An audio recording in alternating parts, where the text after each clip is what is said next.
Hi, this is Vanessa Gorman, and today's lesson is a basic introduction to Greek verbs. I've decided to divide this into two videos, one about the verbs itself and the other about the formation of the few specific forms we're actually going to be using for the immediate future. I hope you've watched the video about Greek grammar, particularly Grammar 103, which is about the verb system. If you will remember what you learned there, or you knew already, finite verbs are the conjugated forms, the inflected forms. The Greek verb system, in one word, will tell you a great deal of information and will mean that we don't have to state a subject. We don't have to add in a lot of ancillary words as we do in English or some other languages. Now, the fact is, the Greek verb system is the most complicated element in the Greek language. Right now, I want you to master the other parts of the simple sentence, and so I'm going to keep the verb very minimal. I'm going to simplify it down to just a very few forms, and they're the only ones that you're going to see until you've mastered the other parts of speech that make up a main clause of a sentence. Now, remember when you identify a finite verb. Now, a finite verb are the conjugated forms, not the infinitives, not the participles. When you do identify, you receive what's called the morphology, right? The form of the word. There are 5 pieces of information in the morphology of a verb: person, number, tense, mood, and voice. Person can be first, second, or third. Number can be singular or plural. There's also a dual, but we're not going to deal with that. It's so rare, it's not very hard to deal with. So first person singular would be I. First person plural would be we. Second person singular is singular you, plural, plural you. Third person singular is he, she, or it. And third person plural is they. There are 7 tenses in Greek. We've already kind of gone through. Most of them you don't see very often. By far, the ones you see the most often are the present, the imperfect, and the aorist, the first 3 there. Now, oddly enough, I'm going to set aside the present for the moment. It's actually not as common as you might think, especially because we're going to be concentrating on a historical narrative. Okay. Mood, there's 4 choices, but we're only dealing with the indicative for now. Voice, there's 3 choices: active, middle, or passive. We're dealing with verbs with active meanings. Some of them will have middle forms, which are called deponent verbs. They don't have the active endings. They have middle endings, but they represent active meanings. So we will have some of those. We're going to concentrate on very few forms per word. Now let me give you an idea of what I'm talking about. Here is the beginning of Xenophon's Hellenika.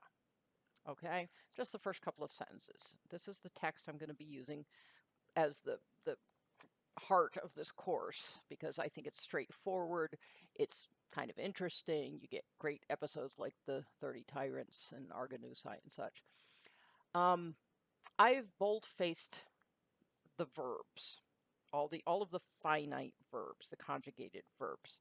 Now, as you know, you can just go up here to Alphaeus and activate it. And there it is. And now I can click on any word in the sentence, and I can click here, and it will tell me it's the preposition that means on the side of or in the direction of. Let's get rid of that.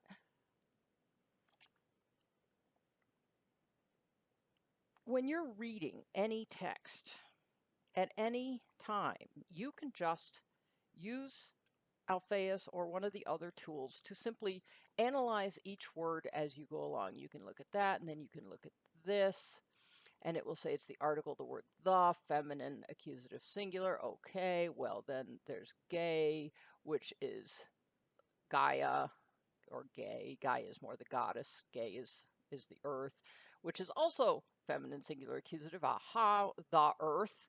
Okay, it's accusative. Yeah, you can go through like that, and you can figure out a language that you've never even looked at before. Now it's going to be slow, it's going to be tedious, and it's not very efficient if you're going to spend much time in it. If you have to read one page of a language, that works great. But if you don't have to, if you want to read more than that, if you want to start reading on a regular basis like we're doing with Greek, what makes the most sense is to learn the things you're going to see the most so you don't have to keep looking them up. Now, you absolutely need to know the terms for the grammar, because if you see a morphology and don't understand what it's saying, then that's not much help. That's the first thing you have to know. The second thing that I would say is the most important is the article, the word the. What am I talking about? Well, let's see in here. We have the over here, we have the here, we have the here. It helps you, the here, here. It gives you a lot of hints to the rest of the sentence, and it's very regular and there's only a handful of forms. So that's pretty important. Noun endings are pretty important because you see them all over and there's only a limited number of forms. The verb has a lot of forms. I mean, it has several hundred forms, the vast majority of which you don't see. But let's see what we have here. So let's look at these verbs here. So I'm going to click on the first one, elthon, which comes from erchomai. It means to come. It's the third person singular aorist indicative active. Okay. That means third person singular, he, aorist, past tense, completed action. Come means came. So he came. That's easy enough. He came. Here we have another verb, third person plural aorist indicative active. They fought by sea. We have, here's a choice given, and you got to be savvy enough to choose between the choices. Okay, in this case, I don't know where they're getting this form. Maybe it's an odd form, but it's to me, it's obviously the aorist, and it'll be obvious to you by the time the day is over. This is one of the things you have to be savvy enough, even if you're relying on the analyzer. Sometimes you get more than one form. The same word can mean more than one thing, and you've got to choose between them. For example, let me click on husteron here. You have two very, very different choices here. It can be a singular noun from the second declension that's in the nominative, vocative, or accusative, and it means the afterbirth. Or it can be an adjective in the masculine accusative or the neuter nominative, vocative, or accusative, meaning later or last. Well, this is the beginning of a narrative about a war. We don't have a lot of people giving birth. Clearly, afterbirth is not the primary meaning of this word. In fact, it rarely comes up, except in medical writers. On the other hand, husteron, the adjective in the neuter accusative singular, acting adverbial, the adverbial accusative, you can take any adjective and throw it into the accusative and it becomes an adverb, meaning later, is very, very common. And so you have to be able to know enough to say, we're not talking about an afterbirth here. We're talking later, not many days, is what this says. He came afterwards, he came later, not many days. Okay, so go back to where we were. So this was a third person singular aorist. This was a third person plural aorist. This was a third person plural aorist. What's next? This is a third person singular imperfect. This is a third person singular aorist, a third person plural aorist, a third person singular imperfect, a third person singular imperfect. Are you seeing a pattern here? Because I certainly am. In a historical narrative like Xenophon's Hellenika, the vast majority of verbs in the main sentence, the simple indicative active verbs, are either aorist or imperfect, third person singular or third person plural. So my idea is, let's just use those four forms for the immediate future until you've got the whole simple sentence down. Let's just concentrate on four forms that will make your life so much easier instead of trying to memorize paradigm after paradigm after paradigm that you mostly don't see. So that's what we're going to do for now. Every verb you see for the entire first unit of the simple sentence, will be either a third person singular or a third person plural. It will only be indicative. It will only be active or deponent, meaning having an active meaning. And it will only be imperfect and aorist. So if you can count, that tells you that for each of the verbs I'm giving you, that's 4 forms instead of several hundred. That seemed to make a lot more sense to me.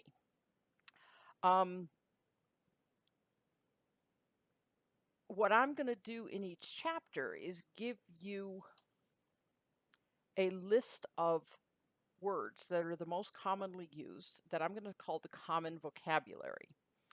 In this chapter, I'm going to give you a very small list of verbs.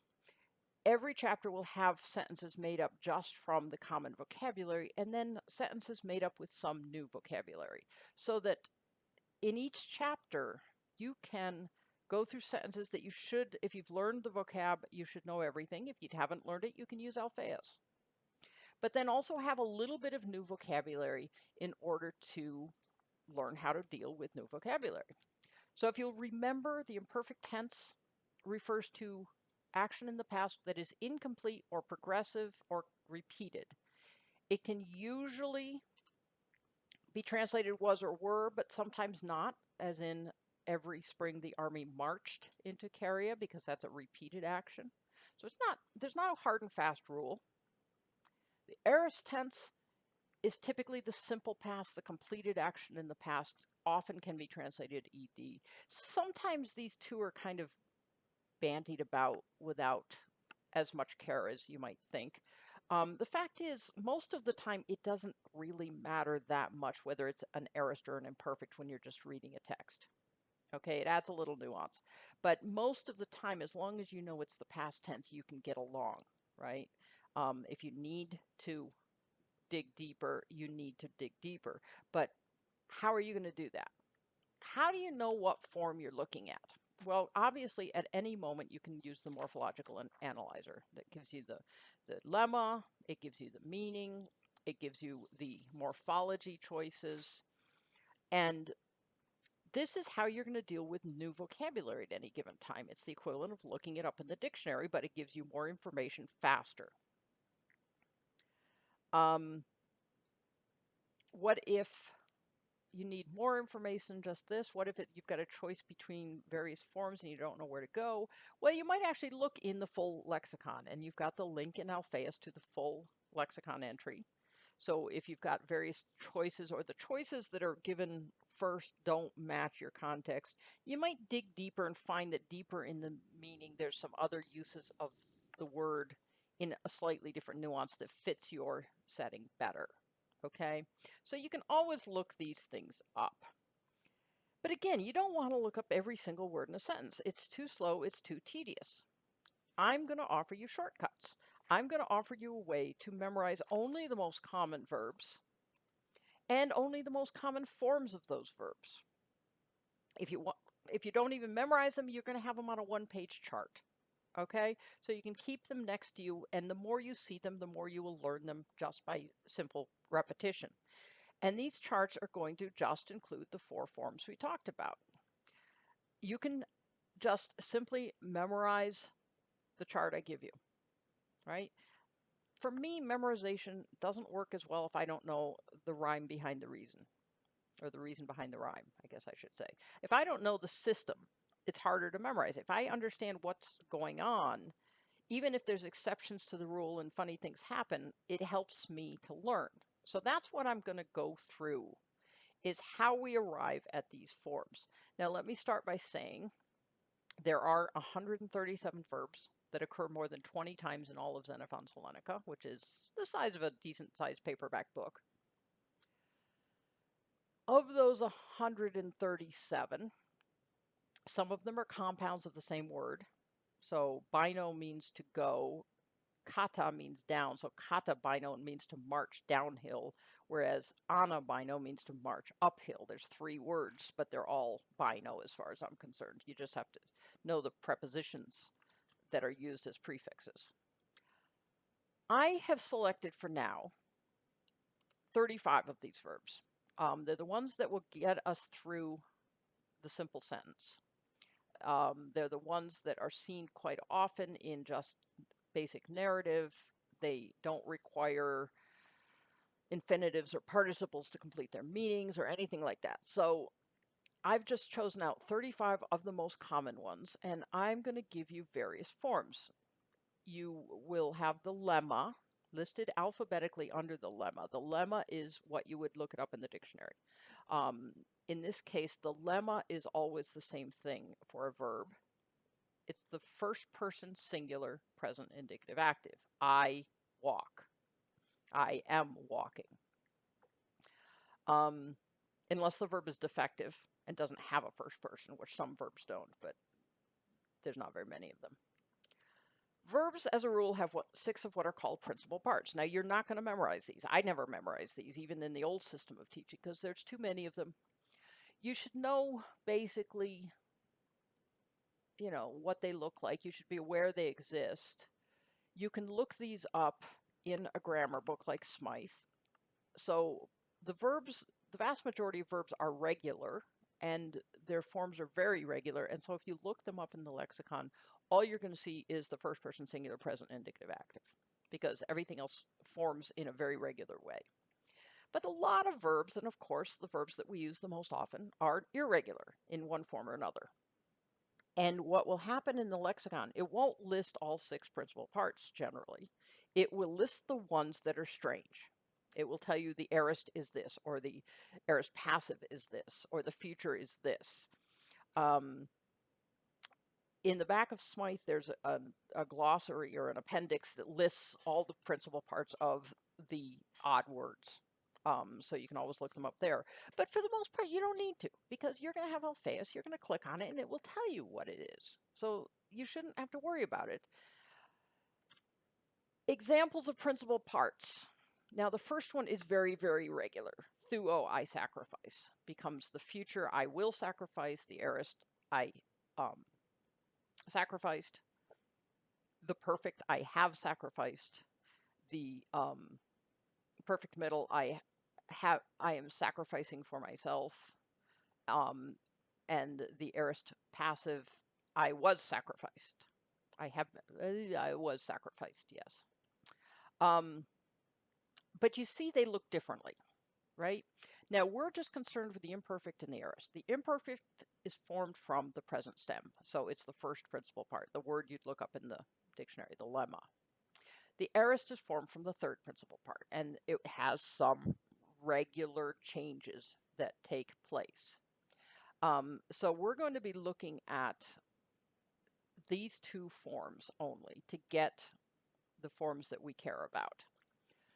I'm going to divide up the 35 verbs I've given you into some categories that make it easier. There are 12 what I'm going to call regular verbs. They have some oddities here and there, but for the most part, they're very regular. One oddity, for example, heiko, I come, I was coming, therefore I am present, doesn't have an aorist. It just doesn't occur. It's just in the imperfect. Pleo, I sail, and meno, I remain, lengthen out their vowels when we get to an aorist. Things like this happen. Tato can be tasso. Sometimes the double T becomes the double sigma. The Attic Greek tends to have the double tau. So these are all words that you're going to see fairly often. Arche is the word we get in monarchy. Always takes a genitive of whom you rule over. Bino, I march or I go. Heiko, I come or am present. Thuo, we talked about. Lego, very, very important. I say, but also su lego. Sum means with or together. So if you su lego something, you collect it. So you might collect an assembly. You might have an assembly meet. You collect all the people. But su lego can mean to collect as well. Meno, I remain. Pempo, to send. Pleo, sail. We're going to be doing a lot of sailing because this is a narrative. Praso or prato, I make or do. Strateo, this is where we get strategy, is to wage war. You're going to have a lot of strat words, and they all have to do with the military. And then tato is to array or station, like you would, a general would station his army before a battle. He would array it in however he wants to deploy it, you might say. So these are the 12 of the 35. They're pretty regular in their forms. 8 are what we call contract verbs. Contract verbs are verbs whose stem ends with a vowel. To get the imperfect stem, you have to take the omega off the present stem. So adikao, the stem is adike. That leaves us with a vowel. Now, most of the personal endings start with a vowel, and when two vowels come together, they tend to lengthen and form a different vowel at times. So when you start putting suffixes on words ending with vowels, things start getting wonky. And so, but they do it in a very regular way. So we're going to be able to deal with that and show you what I'm talking about. Most are epsilon contracts, you can see, and you notice that the accent tends to be on the vowel that gets contracted in the lemma form. You see nikao, conquer, is an alpha contract. Poieo, we get the word poet from, or poem. Polemeo, the word polemic, right? This is another war word. Phobeo, clearly phobias. Apokoreo, koreo itself is a verb. Doesn't occur as often. Apo means away. Koreo means to go, especially to go back. So apokoreo is a strong way of saying retreat. Hyreo, very common, mean I take, I see something. Boitheo, to help or to come to help. Adikao, I do wrong. DK means justice. On the front of a word like that is what we call an alpha privative, which makes it the opposite. It's like un in English. Think of the word moral and amoral. That comes from the Greek, right? The alpha privative, meaning the opposite of moral. So we still have some of these, but there's a lot of words in Greek they add a alpha on the front to say un or the opposite. So these are the contract verbs. There's also Omicron contracts, but we don't have any right now. They behave in a fairly regular way, and they don't usually cause too much trouble. There are 6 verbs on this list that have something that we call a second aorist form that I'm going to explain in a little bit. Ago, meaning I lead. When you say strategy, you get the strat that means military, and the agos that means I lead. Ago, I lead. A demagogue. Demos is people. Ago is I lead. A demagogue is a leader of the people. Okay. Echo, I hold. Very common. Lambano, I take. Feugo, I flee. We get the word fugitive from various forms of that. Balo, I throw, and this comes with a lot of compounds. If I embalo, throw something against something, I'm attacking it. So you can start seeing how the meaning expands. When you get compounds, it's worth looking in the lexicon and seeing what's going on, because it's just very interesting to learn how the verb evolves, as it were. Apothnesko, you never see thnesko. It doesn't occur. Apothnesko is a stronger version, and it means I die. So there you go. All right, we have 5 what are called deponent verbs, where they are identified in the lemma. It will say present indicative middle instead of present indicative active, but there is no active form. They have a middle form, but it is translated actively. So I've given you 5 of them that occur quite often. You can identify them because the lemma ends with omai instead of an omega. So afikneomai, I arrive. Gignomai, I become, very, very important word, because it can sometimes be used interchangeably with I am, the verb to be. It is a copular, so that it will take a predicate nominative. It can also mean simply something as come into being, like be born or something. But it's a very useful word. Erchomai, I come. We got a lot of words of moving because we're going to be moving around a lot. Hegeomai, I lead. This is where we get the word hegemony. is a leadership position. And machomai, I fight any compound of mache is a mache is a battle, not a war so much as a battle. Polemos is a war. Mache is a battle.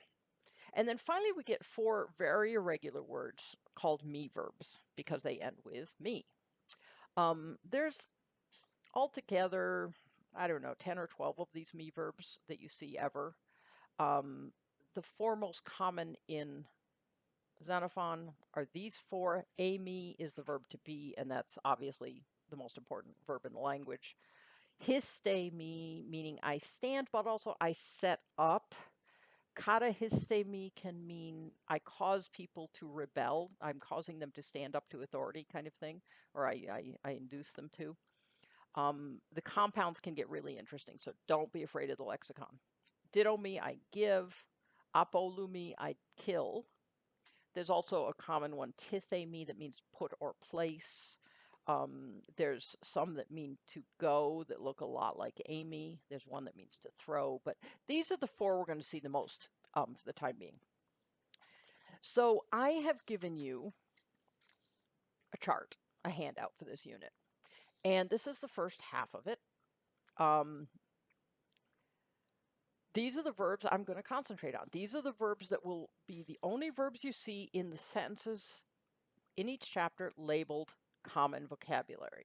Okay, so you can see we've gone through all of these individually that are listed on the left. I give you a basic translation for each. It's not the only translation, so if it doesn't fit the context, you may have to look at the lexicon, or I will hopefully give you a note in the commentary section. I tell you what type it is, just so you have an idea of what to expect if you're looking at patterns. And then at the very last column, you can see the count. That's how often it occurs in Xenophon's Hellenika. And if it's in brackets, that means it and compounds of it. So ago might include epago or apago or whatever, exago. But it occurs 169 times. That's pretty common. You can see the verb to be, a me, number 15 there, occurs 1,116 times, and I didn't include the compounds of that one. The most common compounds are apago, abago, apami, to be away, that is to be absent, or parimi, to be present. But these are words that occur fairly often. Some of them not so much, but they'll be useful to you. Going to the next page, this finishes the list. You'll see that for the second line 19, heiko doesn't occur often in the aorist, so I didn't even bother giving them to you. Tato that rarely occurs in the imperfect, so I didn't bother giving you those. I put a star on pleo and meno because they are mostly regular, but they do lengthen out in the aorist, so they're a little bit odd. So this is your handout. And you can stop and you can not watch the next video, and you can just memorize these forms, these 4 forms for each word or fewer. On the other hand, it's helpful to know how we come about these forms. I'm not going to ask you to reproduce them. There's no context in which you have to come up with the form. However, if you can look at that and spot it and know exactly what it is, that saves you clicking on whatever, trying to put it together. So these are the things that are worth memorizing. So the next video will go through how we form these imperfect and aorist, third person singular, third person plural, of the active indicative.